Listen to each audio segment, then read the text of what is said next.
A very important part of planet Earth is the atmosphere. The atmosphere blocks all of the dangerous X-rays and ultraviolet radiation coming from the sun, and it enables life on Earth down here to be habitable. It also provides a protective barrier so that most meteorites burn up before they hit the ground. They stay as meteors. It also keeps the Earth nice and warm, on average 15 degrees across the entire planet. But of course, it is through this that astronomers need to be able to see. So it's important that we understand why the sky is blue and what is up there above our heads.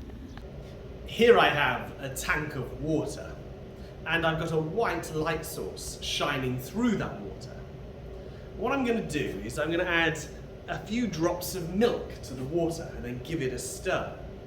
And I want you to observe what happens to the colour of the light source as I add this. Here goes. What this represents is all of the molecules of oxygen and nitrogen and dust in the atmosphere. And what it's doing is it is basically giving particles that the light is going to scatter off. And so what you should now see is that the light has indeed changed colour. It's gone yellower, just like a setting sun. More atmosphere means more yellow, and eventually to a dark, deep red as the sun sets behind a great distance. Isn't that great? Look at that. Is there another way that we could see that the blue light is scattered the most?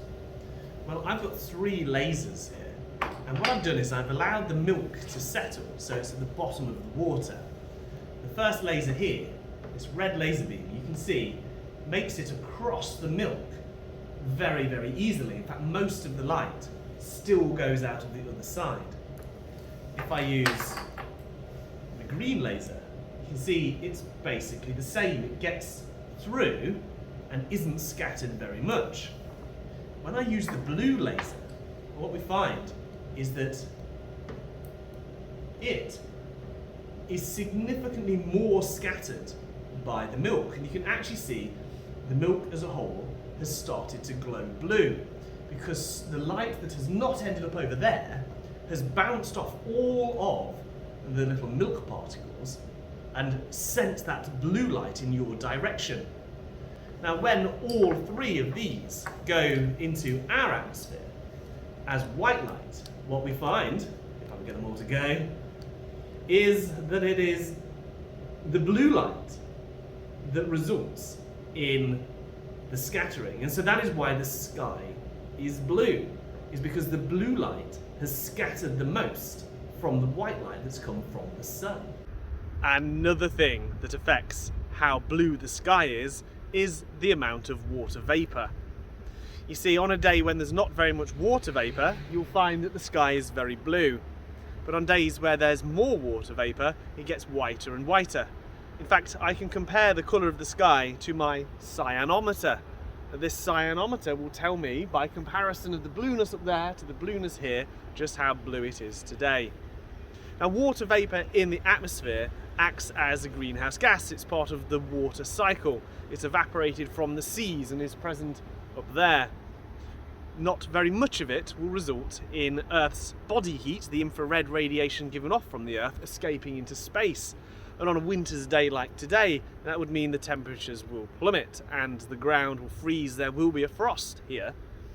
But if there was more water vapour, then more of Earth's body heat would actually be caught on the way out, warming up the atmosphere and keeping it much warmer.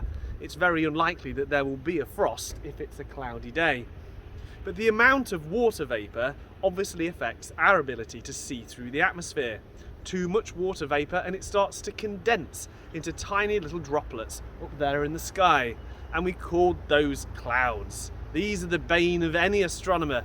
No matter what you plan to do, the clouds will always come and interfere. Here in the school chapel, we can actually see another effect of our atmosphere. If I light this candle here,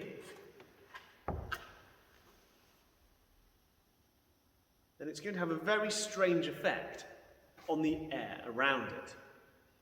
What is going to happen is the really bright light source up there, shining past this warm air, is going to have the effect of causing turbulence. Turbulence that I can see in the shadow on the ground. Come and have a look. So here the turbulence caused by the hot air is really clearly visible in the light that has passed through it. In a similar way, the night sky causes turbulence in the images of starlight. It's one of the reasons why stars twinkle. We may call this the seeing condition. If the seeing is bad, it's normally because the air is turbulent between us and the distant stars. Here, a telescopic view of the moon shimmers because of the turbulence in the Earth's atmosphere. A day like today might be considered to be poor seeing because of this shimmering effect.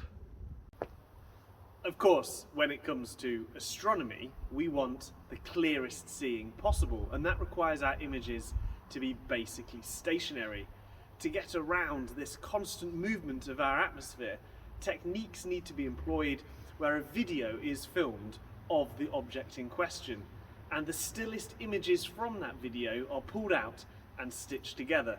This is one of the most effective ways of getting rid of the turbulence of Earth's atmosphere. Another way is to get above as much of the atmosphere as possible, and this has the additional benefit of getting above most of the clouds, and that is why you will find large observatories on mountain tops.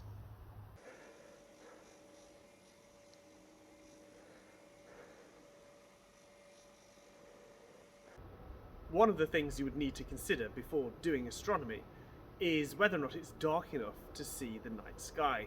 Here, in front of these bright lights on this building, there is too much glare. And glare actually can be really, really damaging to our night vision. So it's best to get away from these lights. However, even if we do get away from lights, we might find that more distant lights are still lighting up the sky in the form of light pollution. Here the light pollution is really obvious. 10 miles away, Corby is illuminating the night sky. It's Midwinter's Day, and I'm here at midday to record the position of the shadow on this sundial from which to determine my latitude. However, it is a cloudy day, and this is what happens in astronomy all the time. If it's not the clouds, it's light pollution, it's too windy, the seeing is bad. But take my advice, take the bad with the good, that we do get fantastic views of the stars and the planets and the sun and the moon sometimes. And so on those occasions where it's just not going to your favour, don't worry, there will always be another time.